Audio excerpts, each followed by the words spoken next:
A light magnitude 2.5 earthquake hit 73 kilometers, 46 miles, away from Masamba, Provinsi Sulawesi Selatan, Indonesia, in the late afternoon of Thursday, July 31, 2025 at 7:58 p.m. local time, GMT+8.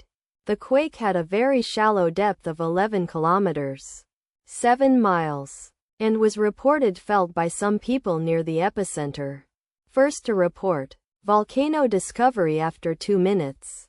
The earthquake occurred 3 hours after a magnitude 3.9 earthquake had hit on Thursday, July 31, 2025, at 4:56 p.m. local time, Asia, Makassar GMT+8, in 1.6 kilometers, 1 mile, distance to the northwest. Data source from volcano discovery. Did you feel it? Let us pray. May the earthquake that occurred not affect our brothers and sisters there. May the earthquake not happen again. And may God protect everyone. Amen.